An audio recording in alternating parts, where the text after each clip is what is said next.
everybody. Welcome to the Listing Agent Podcast. I'm Keith Hernandez. And I am Jasleen Chavez. Here at The Listing Agent, we are a group of realtors that inspire and help other agents grow. So we're super excited to have you here with Keith and Donna Landaverde. Woo! Hi, everyone. We got top producer Donna Landaverde. Just want to congratulate you on your new listing in Newport Beach, by the way. Thank you. First of all, thank you for having me, Jasleen and Keith. Of course, I would always do this for you. Thank you so much for having me. Yeah, I got a new listing at 3.2 in Newport Beach. Give us a little pitch. Amazing. Give us the details. Or how did that happen? I'm all about referral business, and I'm Yes. all about connecting with their clients, and relationships are super important for me. You know, it's not really about the sale for me. It's really about developing the relationship and building that portfolio for each client. So this is a past client, came up, said, you know what, I want to put my property on the market, and here we are. Did you sell him that house in Newport or them? No, I didn't. I actually sold I sold one of his properties in Mar Vista Heights. Nice. Very cool. Very cool. So Donna, tell us a little bit about yourself first. You know, how long have you been in the business? What's your family style? What do you like for dinner? I'm pretty simple. Personally, I'm an introvert. I love to be at home. I have 2 kids, which I homeschool. So me being at home is like a luxury because I'm always so busy. I feel like I'm like a doctor because I'm there for my clients 24/7. If they need me, I'm there for them. That's just who I am. A little bit about myself. My background is, I come from corporate America. I worked in the garment industry for many years. I worked for 3 clothing companies. The last one was BB. Shout out to BB. My last job there, I was a GMM, was a general merchandise manager. It was a wonderful position. I've done all aspects of from retail to buying to designing to having my own business and running a huge corporation with corporate America, of course. Yeah. So I've kind of done everything. So transitioning into real estate was super easy because coming from that world, that's really like on a whole other level. Coming here, it was very rewarding to work with families. So I really enjoyed that. And because it seems like you really have a passion for design. So how did you become a realtor? How was that transition for you? Well, what's funny is when I was in the clothing business, we work a lot on color and the next trends, and we're working on 2 years in advance. Sometimes a year, sometimes 2 years, but you're really working ahead of time. And I always felt like architectural cosmetics were always advanced. So I had an obsession with architect. So architect was related to homes. So my passion was there, and I always looked at that, and that transitioned into clothing, which is so weird that I'm talking about that right now. But that's really where my passion has always been. I've always been obsessed with architect, with homes, with buildings, with, lines, simple, clean, or, the trends change, the colors change, the home color change. We into grays and then we go into neutrals. And that all is really important as it transitions into clothing or how people dress. It's really your home is everything you look at. Yeah. And then everything goes what you wear, right? So what was the final push that made you do that transition to real estate? Oh, Keith, that was you. So I had my babies, and You did that? What? You walked into it? Oh my God. This is a funny story. So I had my babies, and they were tiny. They're small, 2 babies, and I had my own business, and I was doing my clothing business, and I was also, being a mama, first-time mom in her 40s, woohoo! So I was that old mama, and I still had that architect for, going into an open house. So I would walk into, I would say, all the open house. I tell my husband, pull over, give me 5 minutes, 5 minutes. He'd be like, hurry up, 5 minutes. And that was like my cheap thrill. That's all I had. I would walk in there and I would always see Keith. And I'd be like, oh, Keith, I'm not buying anything. But the comp over there and this over here. And he's like, you really need to come and be a real estate agent. I'm like, oh God, no way. Real estate agent, people hate real estate agents. Yeah. That's the last thing I want to label myself as is a real estate agent. And then I said, plus, I worked in corporate America and I had a really, my CEO was my mentor.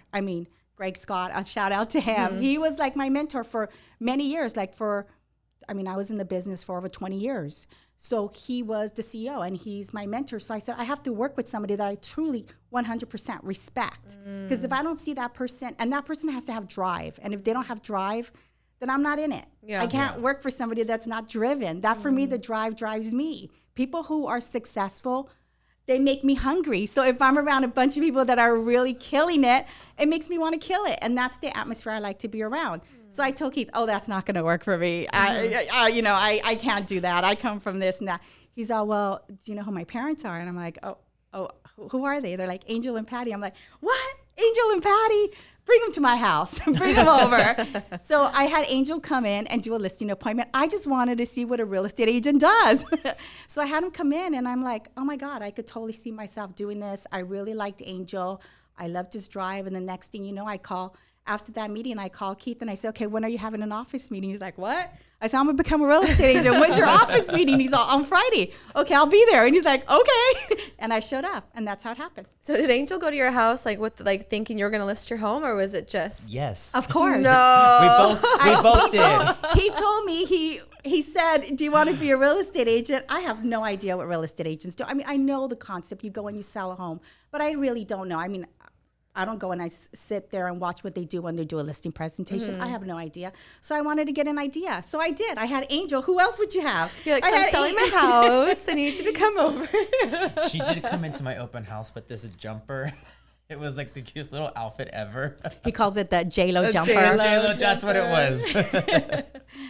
Well, those jumpers were cool. I still wear them. You still wear jumpers, and I think you look great in them. You're a fashionista. So how long have you been in the business now? So now I think it's about, oh my God, I'm going to be going on 8 years. So wow. 8 years. So when you first started the business, because I know this is a topic we kind of want to talk about as well, what was your main source of leads? Mm-hmm. So when I first started the business, I really wanted to understand, I always want to understand the customer and the client. We call it client, I want to understand who's out there, like who is it? So for me, if you tell me who it is, it doesn't really resonate. I need to see it. So I, started doing open houses religiously. I said, I want to build clientele, but I don't just want a sale. For me, it's not about the sale. Yes, we're all about the sale. We're all about closing a deal. But for me, it's about connecting. Mm-hmm. And I really wanted to connect with the people that are looking for a home or looking to sell a home. It's about building that relationship because I want the relationship. Mm-hmm. I don't just want the sale. The sale means nothing for me. Yeah. The sale, if I'm just at an open house to try to get a sale, I'm going to work really hard. You're going to work really, really hard because you're not connecting. Mm-hmm. So for me, it's about connecting. And I did open houses, and they would tell me, Keith, Angel, go home. So I take a weekend off. But I know what it takes to build a business. Mm-hmm. I mean, I've done it before. So in order for me to build a business, I need to see who's out there and what their needs are. So I mastered open houses. Yeah. They call me the open house queen. Mm-hmm. But it's because I just mastered, and I want to know who's out there and what their needs are. Mm-hmm. And it's really cool too, because it seems like you did that in the beginning of the business, but already 8 years in, you're still doing the same thing. Like you and I were talking maybe a couple weeks ago, and you're like, I just want to know, they're saying the market's going down, but I need to know exactly what's happening in the market. And the only way I can find that out is if I go to an open house and I see what kind of clients are out there. So I think that's amazing because it goes to show how true you've stayed to yourself about that. You know what I mean? Well, I mean, I was really blessed because, I've done open houses. I enjoy doing open houses. They're therapeutic for me. Mm. And I just find it crazy that I take the open houses that's my office. Mm. I mean, exactly where I position my flyers, where I position my sign-in sheet, or whatever you use. I make sure that it positions in a certain way where it's really welcoming and the client comes right up to you. But I find open houses amazing because not only are clients walking in that don't have anyone, I have everyone's clients walking in. Mm-hmm. And if you really connect with them, they'll want to work with you. So right. I find that the most amazing thing. I don't even have to try that hard. Everyone comes to me. Yeah. Now, there's a lot of realtors that there's people out there that say open houses they're not worth your time, but there's a lot of realtors maybe that do it wrong. Mm-hmm. What do you think it is that how they're doing it wrong? What do you think about that? I think you just have to really, connect. Mm-hmm. And I think a lot of people find it very difficult to talk to people. Mm-hmm. And you have to find a way to really connect with someone. Mm-hmm. Because if you come in and you're like, oh, this is a 4-bedroom, 2-bath, square footage, lot size. Well, that client already knows that. That buyer knows it. Mm-hmm. That buyer knows more about that house than you probably do at that moment mm-hmm. because all they do is look at them. If you're looking mm-hmm. for a house, buyers are looking everywhere 24/7. Mm-hmm. So if you're just presenting that, why would I want to work with you? Yeah. And I always put myself as a buyer because, you know, I was obviously a buyer all the time because I walked into the open houses. But I put myself as, what are you going to offer me if you're just telling me about the property? I mean, obviously, you want to really talk about the property. If you know the property, you need to really, how's the plumbing? How's the electrical? What was the roof done? What upgrades have been done? You know, you really want to know that part of the property, you know. How old is the water heater? Is there a water softener? All the things that go with knowing just a property. Do you have termites? I mean, all the stuff that you need to know about the property, that's one thing. But I don't look, I mean, obviously all that stuff is easy to share. Yeah. And But stuff that I- they can't find on Zillow either. I mean, you that know? that stuff is the easy part. Yeah. I think most real estate agents, and I'm not saying everyone's different. Like for me, this is me, like what I do, and everyone has their own way of doing stuff that works for them. That's great. But for me, I try to find more like, why are you buying? Yeah. Like what brings you in? Like what can I give to you? I have people that come in, you know, they're over 55. They don't even know they can transfer their taxes. That's not, and they have real estate agents. That's never even been explained to them. So I sit there and I try to find their needs or what I can provide for them so that I can help them. Really value based. And it's really connecting. Like Yeah. if the hardest thing is learning how to connect, how are you going to get there? You really, really have to do those open houses. And you have to work with different types of personalities and see every single person that walks into my open house has a different need and is buying for a different purpose. Yeah. And I think it's so special too that you went inside the open houses before you were even an agent, Right. because you can pick up on what you like that agent did at the open house and what you did not like. Oh, definitely. Because there's been times I walked in, like not even letting them know I was an agent. So I walk in pretending I'm a buyer and they're following me through every single room. I'm like, Yeah. I do not want to be followed. Right. So that's why I make it a point to like never do that in my open house. And you definitely need to give them space. And when you connect, I mean, there's clients that will stay there for an hour. Yeah. And you got to work everyone. But yeah, it's great. I mean, open houses. I mean, if you're a real estate agent, some people do cold calling and that works for them. Some people do door knocking and that works for them. And everything is great as long as it makes you happy. yeah. Do you cold call or do you door knock? I don't cold call just because, I could cold call. I just don't do it because I like connecting with, I'm old school. I mean, I like connect. I still like talking to people. I still like connecting with them.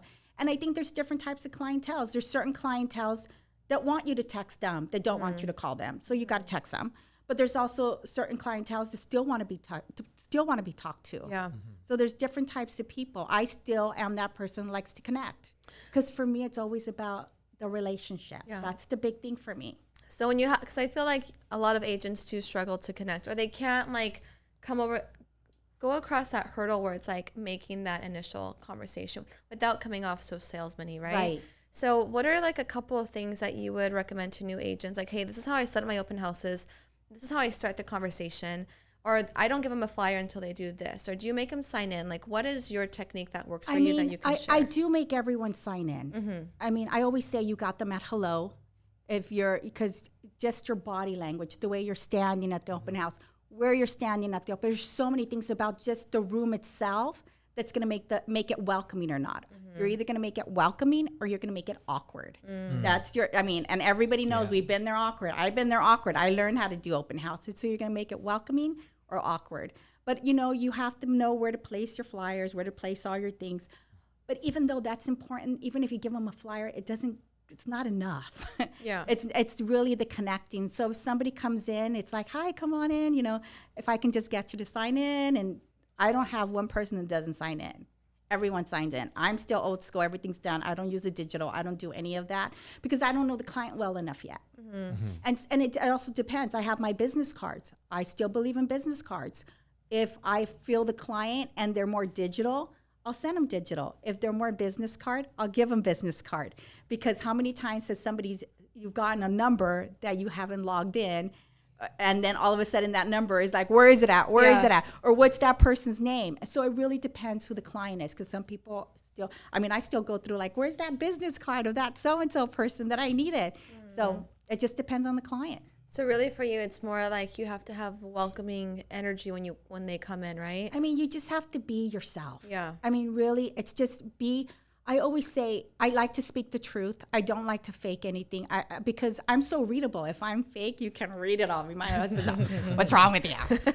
Why don't you like that? I'm like, I like it. You always have so much life. So But you have to be, you just have to be yourself. I mean, once you're yourself and you're comfortable with yourself, and you really have to educate yourself. I mean, it's so important, like to, you got to keep learning. You got to keep saying, I'm at an open house. What can I offer this person? What can I offer this person that's not about the house? Yeah. Like, what are my loans? What loans are out there? Or, what you have to give value. Yeah. Because people, once you talk to somebody, like, for example, if both of you were coming in, you both have different, I mean, I know you both well enough. And I would be like, I know Keith. I would be like, Keith, there's this units. There's this investment property. I just found one, or I have one, or something's coming out, because you got to know inventory. Yeah. And I know inventory. And you're not working with just one client. I work with people who are buying units. I work with investors. I work with new construction. I work with people who are doing flips. Now, Jasleen, if I said, oh my God, Jasleen came in, I'd be like, oh, Jasleen, there's this great flip. So you guys both have different needs, even though we're all in the same team to do the same thing. So once you understand everybody's needs, you're able to, help them. And for me, I'm like really about this family needs to make money on the property because I want them to grow. I don't want them to stay in their home forever. And I tell them, you can stay in this home for 30 years, but let me tell you, I'm over 50. I don't care. I'm over 50. You look great, by the way. But decades, every decade, you're a different person. Yeah. Like, so I have these young, family that comes in. I'm already 50. I know what they're going to feel when they're 30. I know how they're going to feel when they're 40. And I know how they're going to feel when they're 50. And the last thing I want is for them to end up on a property that plateaus, meaning it's an okay location. It's a beautiful home that got flipped. But I would like them to understand what they're buying. And more important for me is they need to make money off of it. For me, it's a business transaction. They need to make money off that house, whether they sell it ever. But they need to have that option that in 10 years or 5 years or, 2 years. I have clients in 2 years. They're like, Donna, let's sell it. Wow. But they need to understand that. And I feel like it's my job. I'm a real estate advisor. Yeah. So, and I'm almost like a financial advisor at some point when it comes just to homes. So they need to understand what they're buying. And they also need to understand the equity they're going to build. And it's my job, I feel, as a professional to make sure that we're in the business 24/7. We know where the properties are going to build wealth and where they're not. We know when they're going to plateau or they're going to build wealth. It's my job to make sure they get a property that's going to build wealth for whatever they want to do, whether it's for them or their children. And that's like my responsibility. At what point do you stop working with the buyer? So I have this weird thing. A lot of my clients call me the real estate angel. They're like, you're like the real estate angel. I work with I work with different types of families. So if someone comes my way, I feel like they came to me for a reason, Purpose. And I've worked with families that they call me and they said, my aunt or my grandma, they're losing their home. They've been renting. All they have is this. And I'm like, oh my God, the most they can afford is like $350. Where am I going to find that house? I do it. Yeah. So if you come to me and we cross paths, I feel there's a reason. So it doesn't matter for me really, like, I work high end and I work, what the average American can afford, If they come to me, I feel like it's my responsibility to help you. You came to me for a reason and I'm there for you. You are an angel. That was beautiful. And that's my heart's touched. And you also, you also have to interview somebody. Like when you talk to clients, you want to, interview and make sure, can I help you? Yeah. I mean, when you're starting off as a new agent, you got to learn how to interview. Like, can I do this? Can I do that area? Can I go that far? Can I help their needs? And as you do it more and more, you get better. Yeah. I mean, I believe everyone is, if you really want to be a real estate agent, you want to do really well at it, you have to say, I'm going to put in the time to better myself. Yeah. Because you can't just stop and then do it over. Because you stop, then you're starting all over. Yeah. And then you lose your momentum. So, and then you're not going to be at a point where you walk in and you're like, I have nothing going on today. Let me go cold call or let me go. You don't want to feel that. So you got to build momentum at all times. Yeah. I just closed a deal in Barstow, and it wasn't because I wanted to drive all the way to Barstow, but it was because I really cared about that family. Right. You know what I mean? And that connection that I have with them. And I always tell my clients, if I can't do it, I'm like so confident that no one else can do it. Like I know I can do something for them. Like you said, if they crossed my path, it was for a reason. Right. You know? Definitely. So being a real estate agent, we obviously have to educate ourselves. So what are your resources when it comes to education? Like, how do you educate yourself? How do you feed yourself when it comes to the business? For me, I have to be really good at what I do. I'm the real estate agent. I have to be really good. I have to be, like I always say myself, if I'm not performing at a 10, I don't deserve the client. Then you say, why didn't I get that client? Well, you didn't give yourself a 10. Yep. So what I do is I surround myself with the right resources. I don't like working with middle people. Not that I don't. Middle people work really hard. For my client, I want them working with owners. So I work with the title company needs to be like the VP. If I need something done, I need somebody to work, like make things happen quickly. So I surround myself with really strong resources. With the lawyer that I have, if somebody has questions with, a trust, I have a relationship with him. He lets me give my number to his personal number to any of my clients. Wow. And there's no consultation fee. They could just have a conversation. They don't have to use them, but that's the relationship. And he's a really respectable, lawyer. If someone is renting or leasing, I have that connection too. For title, for escrow, just really strong resources that are surrounding you. People who do constructions, people who do Airbnbs. I work with, I like talking to the owners. I like to learn. At a home inspection, I'm like, wait, hold on. What did you mean that copper plumbing and I galvanizes and I'm like all about learning. And I always feel like the more you learn, the better you are and the better you can perform at a 10. Yeah. And those are great resources to know, like you just said, at an open house. I think most of my business for sure originated from open houses. And just like you, I have a lot of repeat, referral business. But I think what's the most important thing back then was I was able to give that value. Yeah, I know a lot of good construction costs to a certain point to get, Right. to give the buyer good information or, kind of things like that. Or, let me kind of give you some tips on how to run an Airbnb. Right. So I think that's very important. And that sets you apart from other realtors for sure. My first escrow ever, I was actually, your dad, Angel, had a listing on Edgerton like 5 years ago. I remember that. Yes. So I was sitting in the open house, right? And someone walks in. I'm a brand new agent, like literally just got my license. And I'd even conversed with him a lot during that open house. I think I was still a little shy, like stepping into my role as an agent. But for me, it was follow-up. He signed in. I called him. His name was Miguel. Hi, Miguel, if you're watching this. But like, hey, Miguel, like this is Jesline. Follow-up. I ended up selling him the house like just down the street. Amazing. And it came from an open house. That was my escrow 1 month into the business. But I want you to touch on your open house follow-up because that for me, that's what's been my strong suit when it comes to open house. A lot of agents forget to follow up with the people that you met. Right. And it goes back to connecting. If you didn't connect with that client, your follow-up means nothing. Okay. So for me, it's like if I connected with you, the minute I call, you're going to be like, Donna! Yeah. You're going to pick up your phone. But if you didn't connect, they're not going to answer. And that's just something you have to work on. Like, what could I have done so that someone picks up the phone or someone responds to my text? I know when I connected because it's an easy conversation. Yeah. They'll send me, thank you, Donna, or, you just have to, it's really about connecting. Yeah. And providing that value. Like, what are you providing for this family? You're going to find out their needs. And if you don't have anything to provide for them, why work with them? Yeah. Yeah. I always say Why are you gonna work with too, them? I'm like, anyone can sell a house. But Easy. it's more like, do they have your goals in mind, right? 100%. You're like, for me, it's like, new portfolio, here's your name, and I it's my responsibility to build your portfolio. Yeah. Yeah. And not just that, I help the father, then I help the daughter, then that daughter, then the coworker, and I love that because now I love it because I know they trusted me, and not just that, you did good. You know when you do good. You do good at anything. What, I gave it my all. And if I didn't know it, I figured out how to get better so I could be better for the next person. Yeah. Yeah. And you keep learning and learning. And I always say, have your standards, high standards. I like, I don't do 100 sales a year or 200 sales a year. I do enough that makes me happy. I could do more if I wanted to, but I really like to be there for my client. Yeah. I want to be present. I want them to know I'm present.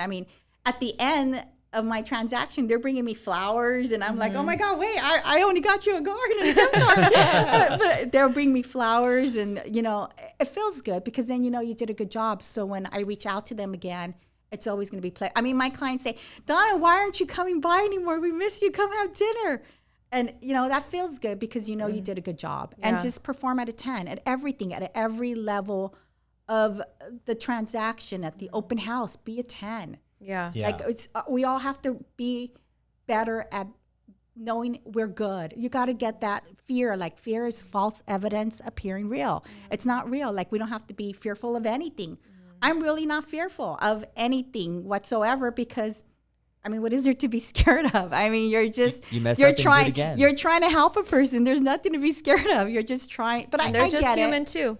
I mean, I get it. I mean, trust me, I get being scared. Like I'm scared of like doing videos and posting myself, and I'm like, oh my God. So I get that fear. But I mean, when you're working with someone, there's really nothing to be fearful of because there's nothing to lose. All you have to is to gain. Yeah. At the end of the day, you know, I mean, that's how a lot of people make it in life, business. You know, you mess up, you do it again. You know, if that doesn't work, you try something else. Yeah. And honestly, in real estate, the hardest transactions are going to be your biggest lessons. You're going to learn. You want those hard transactions because they make you stronger. And no transaction's easy. Trust me, if it was easy, the whole world would be a real estate agent. We know there's difficult transactions that require a lot, and sometimes you're stressed, but you learn so much from them. And those make you stronger and make you better as a real estate agent. Yeah. Can you touch on like the balance between mom life and being there, like dedicated to your clients? Well, you have to, like for me, you have to have a schedule. Like we all know, we all talk about schedules and, you know, the morning, I mean, there's prime times that your clients are going to talk to you because they're busy. You just think of yourself. At what time will I pick up my phone? I mean, you're that person. You're actually the buyer or the seller. You know, in the morning, I reach out to my clients early. I feel like that's the time they always, it could be a quick hello. It could be like, I was thinking about you. It could be anything, but I do that in the morning. And then I homeschool my children. So I homeschool my children. And then after I have like a noon break that I give them a break. And then after my husband gets home, he usually gets home about 3, I'm free. And then I get to go be with my clients, showing property and working with them. So you just have to be on your schedule. But the most important thing is when you have that time, you got to be productive. Yeah. You can't slack. You can't just be like, oh, let me just scroll. Let me go look at all these homes that are on the market. You got to say, okay, I will look at those homes when I'm on the market after I talk to these, send my 5 texts or talk to these 5 clients. Or it could be a minimal amount. It could be 3. As long as you're being 3, it could be 1. You're being great with 1. And then do your scroll, you know, home searching or whatever it is that you do that takes a lot of time. Because it doesn't take a lot of time to send a text. Yeah. It doesn't take a lot of time to make a call. It takes a lot of time when we're there searching and what's on the market. And now we spent like an hour, 2 hours, and we haven't been productive because all we have is a bunch of home information, but we haven't shared it with anyone. Donna, what do you tell buyers when they say, oh, I'm going to wait till the prices go down? Well, I mean, it's something about understanding the market. You know, I've been in the market for 8 years and I shopped all the time homes, and it's a great home. It doesn't matter what market you're in. A great home always sells quick. Okay. We were in the time where interest rates were going crazy. And we're like 7%. We're like, there's no buyers. Everyone's like going to sleep. No one's shopping. Yeah. I did an open house, sold it in the first week, and then I had like 40 people in there while they're telling me like we're going to crash. Yes, the market's changing. The world's changing. There's a lot of things going on. But a great home always sells quick. I would say if you have a great home, it's going to sell in 2 weeks. And any market. Now, what ends up happening is the homes that start, and I explain, there goes back to educating your clients to understand what kind of home are you looking for. Because if we're looking for the great homes that we all want, those are always going to sell fast. And sometimes you have to educate them because you say, look, here's this house. It was a beautiful home, great home, and you got to know your inventory. Sold in 2 weeks. Here's this other house. Sold in a week. Here's this other house. Sold in a weekend. And the interest rate's at 7. So we got to really understand. But if you're looking for a property maybe has a little bit of an awkward layout, I mean, there's a reason properties sit. Yeah. They're either overpriced, thinking the seller's still thinking that they're going to get that price. So it's priced incorrectly. There's something awkward about the layout. There's something about the home that makes the price come down. But a great home always sells at any market. And I think sometimes buyers forget that when you buy real estate, it's a long-term investment. People are always like, but what if this happens? My house is going to be worth less at that point. Yeah, but are you going to sell in 6 months? Are you going to sell in a year? Probably not. You're not going to sell till 5-10 years from now, depending on your situation. Correct. So it's long term, and sometimes clients forget that, you know? Yeah, and I think that also goes back to educating them. Like house prices are going to go down, they're going to go up, but the arrow always goes up. Yes. It's like a but it's always up, up, up, up, up. So no matter what, even if it drops, it's going to go back up. Yeah. There's no downtrend. There's never been a downtrend. The arrow never goes down. It has bumps, but it goes up, up, up. And I think once they understand that, and it goes back to explaining all this, well, before they go, my clients are perfectly like, even when we walk a property, I'm like, forget it, you guys are the real estate agents now. I'm going to sit down. Because I also show them how to look at a property, not just like, let's go look at a house. You know, I also show them what to look for. So I think it's really important. This goes back to education. Yeah. They're not in it 24/7. We are. Right. So it's our responsibility. And sometimes we think, oh, well, they're such basic things. But for them, it's not. Yeah. It's like major things. I mean, even looking under the eaves to see if we have termites. So we Yeah. can say no termites. It's an important little thing that we take for granted. Sometimes we're like, oh, termite. But it's important for them. So just little things and going back to just educating them. Yeah. So I Well know, said. I know a lot, just really quickly, a lot of your business is referrals, right? Correct. So how do you touch your referral database? Is it like a postcard you send them, just happy birthdays, or like, hey, I'm thinking of you? What does that look like for you? So for me, I don't send postcards. For me, I touch them on every holiday. Okay. So that's enough touches. I mean, touch them on New Year's, touch them on Valentine's, touch them on Easter, touch them, 4th of July, Happy Memorial Day. I mean, for every holiday, I think about them. And for every holiday, it's a touch. And that's when I touch my clients. And really, I send them a picture of me, maybe me and my kids. And then they'll send me a picture of them with their kids. Or I want to see something they've done cool to the house if they've done anything, and they'll send me pictures, or we just keep connecting that way. Yeah. And sometimes I'm driving by and I'm like driving by their home and I'm just like, hey. I know, I've done that too. I'm thinking of you. I'm driving by your house. My client goes, well, how come you didn't stop by and say hi? I'm like, I don't know. Did you just plant those flowers? But like, why haven't you done your roof? We got credit for that. Totally, right? But I do. So, I just try to stay connected. And then when I do call them, they're like, Donna. Yeah. And then you did a good job. Because if you can follow up and they're happy to hear from you, you did a good job. And if you follow up and they're not happy, it's okay. It just means you got to get better. And there's plenty. You can get really good. It's just how bad do you want to be good? How bad do you want to perform at a 10? And I always go back to the 10 because it's my standard. So when something doesn't go right, I'll be like, oh, you didn't do your 10, did you, Donna? Yeah. You weren't at your 10. So it keeps me knowing that I got to be really good for the client because the clients know. They're smart. Buyers, we're smart. We know when somebody is there for us and when someone's not there for them. And for me, once again, the relationship with that client is super important. Yeah. Because it's long term. So it's almost like you don't have to follow up with them. Like, so every holiday is good, but not like more than that, because you've already built that relationship with them. So you know that they're your client for life. Follow up is a very interesting thing because we talk about it a lot as real estate. Follow up. If you're following up and they're ghosting you, and we call it ghost, meaning, they're not picking up. You got to think about like, why are they ghosting me? I didn't do something right. I didn't do enough to deserve that pickup. They didn't pick up the phone because I didn't provide something. So you got to think about what could I have provided for that family? And then maybe you send something that you could have provided for them. Hey, by the way, on their conversation, you had mentioned that you were looking for this. Well, here, I actually have a contact for you. They've just done this property, and here's a picture of the property they've done. You may like this. So now you're providing a value. Or you know what? Here, you were thinking of doing an Airbnb. Well, let me show you. Let me send you a video of the best Airbnb, the best conversion. Because I take videos. I see a good thing. I'm like, video. Or here, I'm walked into my clients. They're doing an Airbnb. Let me send you. You're providing value. And that's some quality follow-up. Because, there's realtors that they follow up, but they're just calling, but they're just being basic. Or it's like, what can the client do for them when really it should be reverse roles? What can you do for that client? 100%. And then once you can figure out that niche, and you gotta like work. That's why I say do open houses, because you'll work with different personalities and you'll work with different people who have different needs. And once you know how to offer a value to them, you're gonna win the client. And we're all about win-win. Everybody wins. So we're gonna win that client if you're able to offer them what they need. It's like going a little bit above what a normal job is. Whenever you outperform your job, you're going to do great at it. But if you're going to come in just to perform your job, it's going to be a tough job. Yeah. You got to outperform yourself. You have to say, okay, they want to do you. Let me send them this video. Let me connect them. And they'll be like, thank you, Donna. That was awesome. You didn't have to do that. Yeah. Which really you didn't. But I want to win the client so that they could be long-term for me. You know, we did ask you in the beginning, you don't cold call, but do you door knock?